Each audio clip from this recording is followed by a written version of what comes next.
What is happening, YouTube? Cowboy here, and welcome to the Hammer build. Now, Hammer has always been a weapon that's basically known as the KO King, and that is even more so true in Iceborne with the introduction of some spicy upgrades. So, to go on into the build in full, this build is designed around knocking out every single monster. We got Pro Slugger with 5 levels in it. We got Crit Eye at 7, Handicraft at 5, Weakness Exploit at 3, a point and flinch free, some Protective Polish and Speed Sharpening, Non-Elemental Boost, Affinity Sliding. Whew, it's a lot of stuff. Now, before we go into the explanation, one of the big things I do want to touch on to make sure you're aware of with Hammer is the Clutch Claw combo. Now, obviously, you can just shoot the Clutch Claw in and make a weak point like a pedestrian and be like, yeah, look at that, it's weak. Or you could do it like a gangster. To do that, first you got to get your power charge up, and then you go into the Charge Brutal Big Bang, hit that left trigger, ba ba ba ba ba, and then make your weak point. Juicy, right? And as long as you're doing that, man, monsters are gonna be feeling bad. Like, honestly, a single one of those to the head is enough to score KO pretty much at the start of most fights. So to go in depth, the first thing we have here is the Grinding Mallet. Now, this is the Acidic Glavenus Hammer. It is one of the highest raw damage weapons in the game, and it doesn't even have negative affinity, which is a departure from the Diablos weapons. And basically, the reason for this is because it only has an itsy-witsy, teeny tiny bit of purple sharpness. As you can see, if you look really, really close there is some purple sharpness, but it is barely any. So we're going to help to compensate for that. Moving on from there, of course, you're going to need Handicraft to hit that purple sharpness. Obviously, we only have a Handicraft Charm 3, but you can upgrade this to 4 and it'll free up a slot later. As for our gear, you're going to want Diablos Mail Beta, the Nero Bracers, and the Nero Coil. Now, the Diablos gear has access to Slugger Secret with 3 pieces, which will give us Slugger level 5, increasing the stun power of our weapons by 60%. With something like Hammer, where your focus is just booping something in the head, this results in just constant KOs. Monsters are exhausted, they're knocked down, and you are just grinding them into a fleshy pulp that's not even recognizable. So, these 3 pieces, in terms of the Diablos gear, the skills on them usually aren't that good. We have things like Resentment, things like Heroics, which are both very niche skills. The Nero gear has some Marathon Runner and Part Breaker. So, all in all, the hardest part of this build was really deciding which pieces to sacrifice, because you have to take Diablos in 3 slots if you want Slugger Secret to get them dank stunts. So, we went with the Mail, Bracers, and Coil because we have 2 point Slugger there, 2 point Slugger there, and then 1 point here while still maintaining a 2 slot and a 4 slot. Now, Slugger is, of course, a level 2 decoration, so if you want to mix up which Diablos pieces you use, keep that in mind. As for the rest of our gear, Garuga Greaves, I love these things. These are pretty much a mainstay in most of my builds now, simply because on top of the fact that they come with 2 points of Crit Eye, they also come with a level 4 deco slot and 2 level 2 deco slots. That is delicious. And then, of course, the Zora headgear, another piece that I've become very fond of because it has that single point and flinch free to stop all those bastard longsword users from tripping you, as well as a level 4, level 2, and level 1. Now, when you pull this all together, obviously you need a couple decos to get this going, but as you can see, we have the Crit Eye up at 7. You're going to need 2 Handicraft decos to hit Handicraft at level 5. Of course, once you upgrade your Charm, it is going to free up one of your level 4 slots. Slugger is at level 3. Weakness Exploit is at 3 with 3 Tenderizer Gems. Speed Sharpening is at level 2. Another thing you could max out once you upgrade your Handicraft Charm, or of course, you could pick up an Augment to max it on out. The other thing I should mention is there are wet fish scales that you can use to pretty much negate the need for speed sharpening, and then of course you could work some vitality into the build instead, or divine blessing, or whatever tickles your pickle. But those are a huge pain in the ass to farm, just something to keep in mind. Fortify, we of course coming in from the Fortify Expert Hybrid. In a similar fashion, we have Affinity from the Slider Expert Hybrid, though I do think having Affinity sliding is a nice little touch to this build, because who doesn't like sliding down here and going spin to him with the hammer? Non-elemental boost, of course, to put the damage even higher, and then protective polish to help maintain that purple sharpness. So if you're looking to build this on a budget, the main things that you're going to want to keep in mind, you're going to want handicraft to get you up to purple. If you can't get handicraft to purple, I'd suggest using a completely different hammer. If you are using non-elemental hammer, of course, you're going to want non-elemental boost. If you're using a hammer that barely has any sharpness like this, protective polish and speed sharpening are going to be mainstays. Besides that, the rest of this here is just icing on the cake. I mean, we have the base 70% critical with crit eye. We have weakness exploit giving us an extra 50% against weak spots. And considering you pretty much just target the head with hammer, you know that you're getting that sweet, delicious 90% crit. Now, initially when I was making this build, I didn't use Diablos. Initially, I did more of a pure damage-oriented build and had things like crit boost in there, I had attack level 4 in there, and it hit like a truck. But at the end of the day, I sat down and I was thinking to myself, and I was like, you know, I could just go for a meta damage build and just do as much damage as possible, but that's kind of brainless. And, you know, if I'm going to continue doing these build videos, I think trying to make builds that are just looking at max raw physical damage, that's just not fun. So instead, we decided to go for a slugger variant because, to be honest, it is super satisfying to just TKO the shit out of every single monster you fight. So that's going to wrap up this one. Let's jump on into a hunt and show you just how amazing this thing is. So for our hunt, we're going to be going after everyone's favorite cracked out garbage disposal, Tigrex.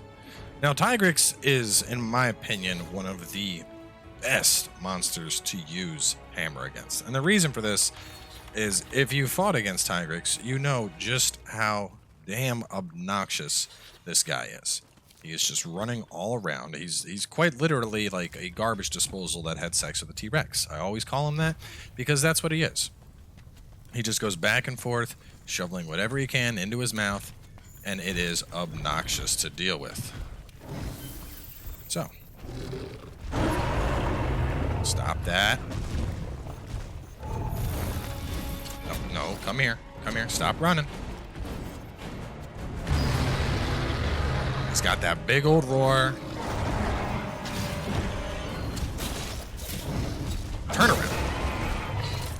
Visit the wall.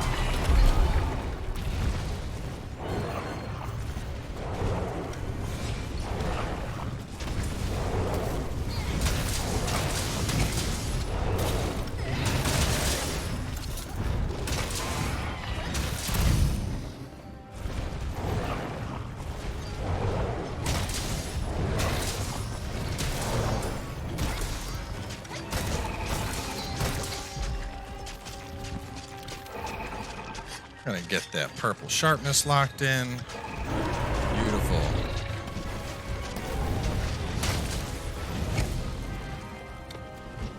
Grab that. Grab that. Now I am running an impact mantle, but you don't need to use your impact mantle initially. I'd suggest using it basically after the second KO you get.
Look, he just goes.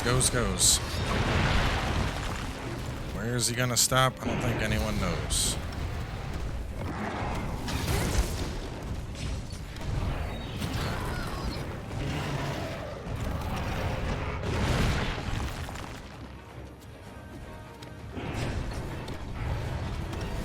I was hoping he'd turn around so I could go for that affinity slide.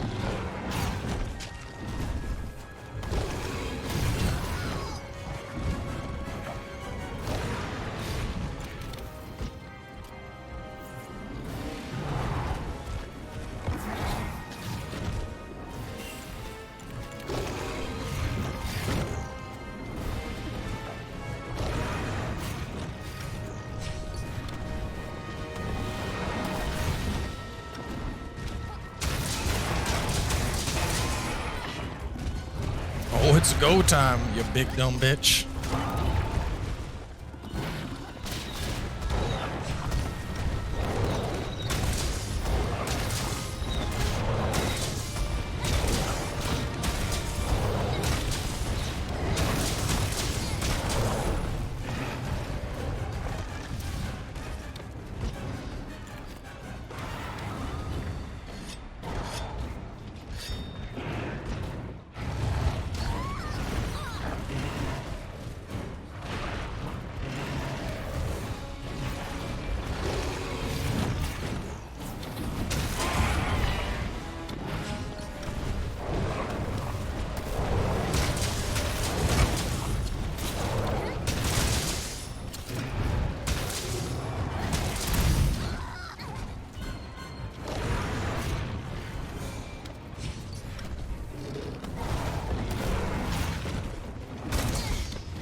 Oof.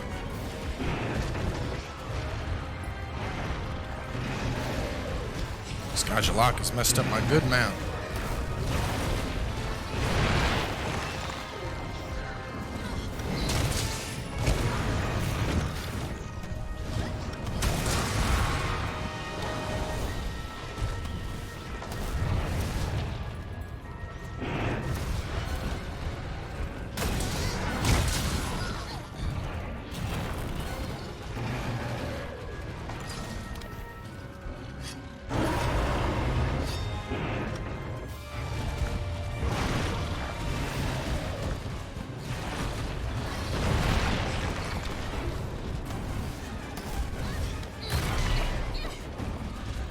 Round 2 electric boogaloo.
Get them stones.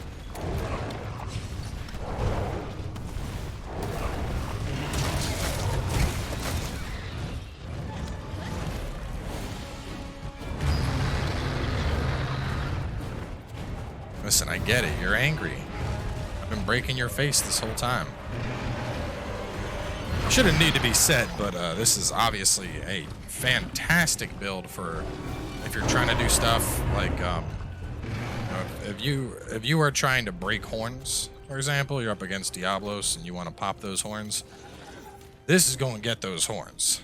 If you're up against, anything really, and you're looking to break a part of it, this will break that part.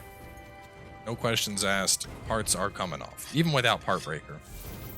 I mean, Part Breaker is nice for things like, AT Cool, where you're really trying to get something, but when you have a hammer this strong, it's just kind of excessive, I guess you could say.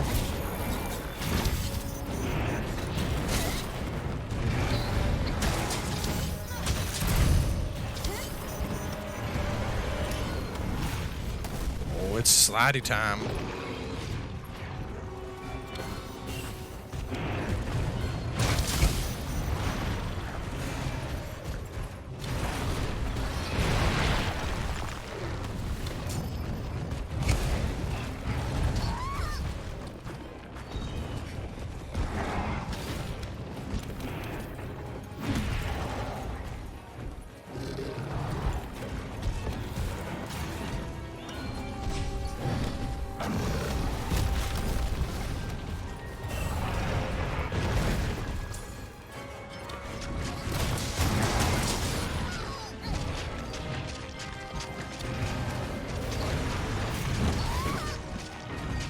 Piggy, I need you to stop now.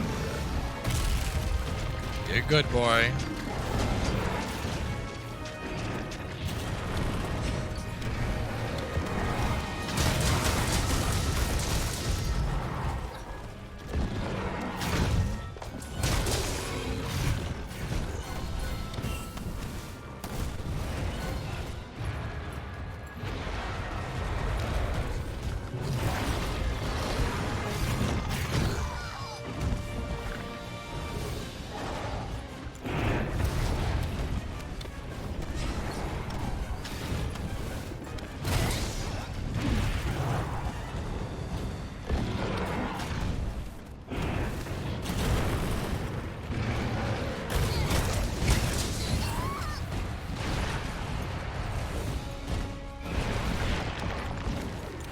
Tell you what, though, he is burning through my potions. Just a big old aggressive boy.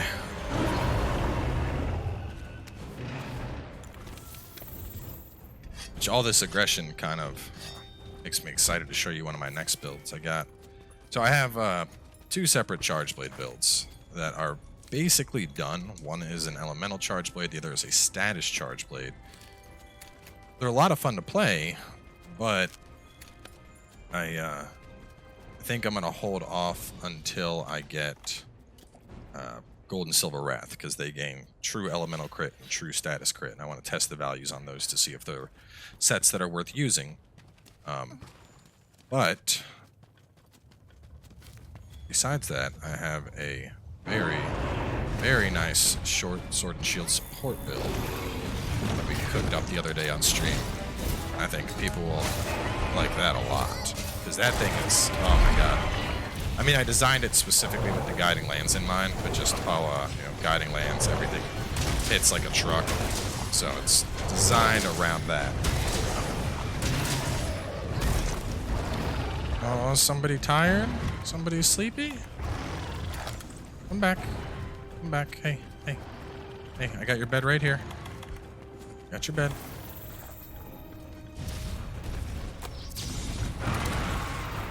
Good boy. Good little Tigrex. There you go. Take that nap.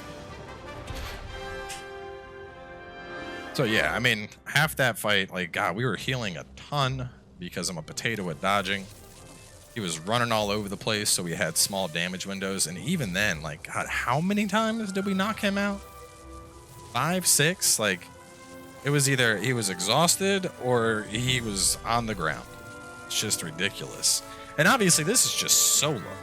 You add it into a multiplayer type aspect, and oh my god, you are just taking monsters out of the fight. So either way, guys, that is going to wrap up this one. As I mentioned, I think up next I'm going to showcase the sword and shield support build, which is a lot of fun. I've been digging that a lot, and especially with people starting to reach guided lands, I think a lot of y'all will appreciate the style of that build. So anyway, stay tuned for that, and I will catch you guys soon enough with more.